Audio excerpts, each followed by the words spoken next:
Hello guys bounce back एक बार से आपका फिर से ड्यू टारगेट कॉमर्स में स्वागत है। My name is Ashok Yadav and आज की वीडियो में हम जानेंगे क्लास 10th का जो चैप्टर है कार्बन एवं उसके यौगिक। बहुत ही इंटरेस्टिंग चैप्टर है।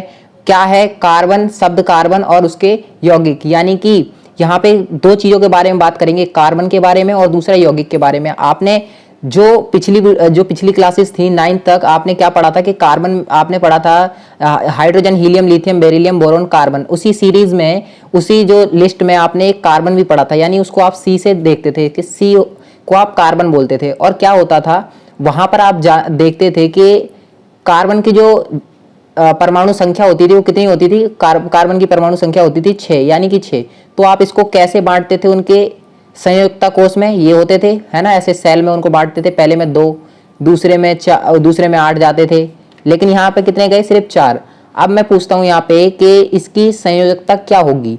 संयोजकता का क्या मतलब होता है। अब संयोजकता का मतलब होता है लेने या देने की क्षमता, इलेक्ट्रॉन लेने या देने की क्षमता। तो आप कहोगे कि ये तो 4 इलेक्ट्रॉन ले भी सकता है, 4 इलेक्ट्रॉन दे भी सकता है।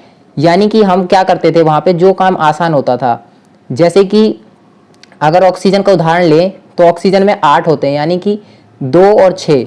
इसे अपना पूरा करने के लिए गोला, ये जो ऑक्टेट बोला जाता है इसको, इसे पूरा करने के लिए इसे कितने चाहिए, 2 और चाहिए, यानी 8 चाहिए। तो इसके लिए आसान काम क्या है, 2 लेना आसान है, इसलिए 2 ले लेगा। लेकिन यहाँ पे कार्बन के केस में क्या होता है कि कार्बन को 4 लेने भी हैं या 4 वो दे भी सकता है। इसीलिए यहाँ पे क्या प्रॉब्लम क्रिएट हो गई, तो हमारे वैज्ञानिक ने देखा कि यहाँ पे तो ये प्रॉब्लम क्रिएट कर रहा है कि अब ये 4 इसको ले भी सकता है, दे भी सकता है, तो करें क्या। अब पूरे दे देगा तो बेकार हो जाएगा, क्योंकि किसी को 4 चाहिए नहीं है, किसी को 2 चाहिए, किसी को 1 चाहिए, किसी को 3 चाहिए, तो कोई 4 लेना भी नहीं चाहता, फिर कोई इसको 4 देगा भी नहीं। तो इस तरीके से प्रॉब्लम क्रिएट हो गई। तो इन्होंने बोला यार एक काम करते हैं, कोई किसी को ना पूरा नहीं देता, कुछ तू यूज कर लियो, कुछ मैं यूज कर लूंगा, तेरे पास 1 एक्स्ट्रा, मैं तेरे से 1 ले लूंगा, मेरे पास 2 एक्स्ट्रा है, तू मेरे से 2 ले लियो। इस तरीके से, यानी हम पूरे नहीं देंगे, थोड़े थोड़े यूज कर लेंगे। तो इस तरीके से बना ये कार्बन और उसके यौगिक। तो अब कार्बन में जो हमारे मेन टॉपिक आने वाले हैं वो आएंगे कि कार्बन में आबंधन का मतलब कि वो कैसे एक दूसरे से बॉन्ड बनाते हैं, किस तरीके से एक दूसरे से कंबाइन होते हैं, जुड़ते हैं। एंड दूसरी चीज आएगी सहसंयोजक। सहसंयोजी आबंध का क्या मतलब होता है, एक होता है आबंध मतलब एकदम बिल्कुल गठे पड़े हैं, जुड़ गए हैं एकदम ढंग से। और दूसरा होता है सहसंयोजी आबंध, यानी कि थोड़े थोड़े दूर हैं, लेकिन हाँ उनके बीच में ना एक करंट जैसे, लाइट जैसे करंट से नहीं जुड़ी चीज, इस तरीके से, यानी जुड़े हुए हैं, नाजुक तरीके से जुड़े हैं, लेकिन जुड़े हुए हैं, टूटने के उस पे हैं। लेकिन सह आबंधन क्या होता है, बहुत मजबूती से जुड़े हैं। और सहसंयोजी आबंधन क्या होता है, यानी कि जुड़े हैं लेकिन थोड़े टूटने के उस पे भी हैं। अब यहाँ पे मैंने बताया इलेक्ट्रॉनिक विन्यास, जैसे कि आप यहाँ पे देख रहे हो, कार्बन की परमाणु संख्या कितनी थी, 6। मैंने उसको बांट के दिखाया, ठीक है। अब यहाँ पे बात आती है कि ये होता कैसे, इनमें आबंध बनता कैसे है। संयोजी आबंध, तो कार्बन के जितने भी आबंध बनेंगे, जितने भी वो एक दूसरे से बाउंड बनाएंगे, तो वो कैसे बनते हैं। सबसे पहले लेट्स टेक एन एग्जाम्पल, एक एग्जाम्पल लेते हैं। देखो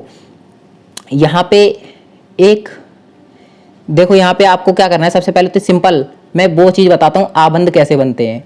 बात आ रही है पहले आबंध की, ठीक है। तो आबंध के लिए मैंने एक एग्जाम्पल यहाँ लिया है कि देखो हाइड्रोजन के पास कितने परमाणु हैं, कितने हैं, 1 है। और इस मैंने 2 हाइड्रोजन लिए, एक हाइड्रोजन ये रहा, एक ये रहा, दोनों के पास 1 है। तो अब क्या हो रहा है, अब ये पूरा अपना 1 नहीं दे रहा इसे, क्योंकि इसके पास फिर क्या बचेगा। तो इनने क्या किया, एक आपस में साझेदारी कर ली। इसने 1 इसके पास दे दिया, इसलिए मैंने इधर एक गोला लगा दिया, 1 इसने इसके साथ साझा कर लिया।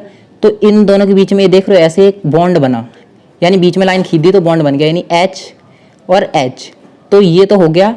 तो आप इसको क्या लिख देते हो, H2 लिख देते हो, यानी कि ये हाइड्रोजन हो गया। तो ये वाला जो H2 है ये कौन सा है, आबंध बोला जाता है। लेकिन अगर इनके बीच में सिंपल H और H ऐसे लिखा है, यानी कि बीच में ये जुड़े नहीं है, तो ये कौन सा हो जाएगा, सहसंयोजी आबंध हो जाएगा। अब ऑक्सीजन में देखते हैं। ऑक्सीजन के मैंने 2 तत्व लिए, यानी ऑक्सीजन के 2 अणु लिए मैंने, और एक ऑक्सीजन ये रही और एक ऑक्सीजन ये। अब देखो इसके 6 और इसके 6, तो इसने 2 अपने इधर दे दिए और 2 इधर। तो अब ये दोनों कैसे कर लेंगे, ये ऐसे अपना एक बॉन्ड बना लेगा और इसे 6 8 पूरे करने ये ऐसे कर लेगा। तो अब देखो ये कितने कितने का बॉन्ड बना, ऐसे बन जाएगा ये O डबल बॉन्ड O। क्यों, ये देखो ये इस तरीके से बीच में लाइन खींच के देख लिया करो, वही इसका बॉन्ड बन जाता है, ठीक है। अब नाइट्रोजन में देखते हैं। नाइट्रोजन में इसके नाइट्रोजन में 7 होता है, तो इसने देखो 3 इसने दिए, 3 इसने दिए, तो इसके 3 इसने ले लिए और इसके 3 इसने यूज़ कर लिए।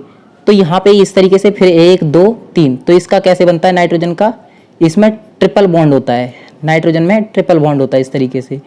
तो इस तरीके से that's it for today's guide. आज के लिए इतना ही। अगर वीडियो में समझ भी आया कुछ भी है तो आपको अगर वीडियो अच्छा लगा है, कुछ समझ आया है, तो इस वीडियो को लाइक जरूर करना और अपने दोस्तों के साथ शेयर करना बिल्कुल भूलना मत। Thanks for watching guys.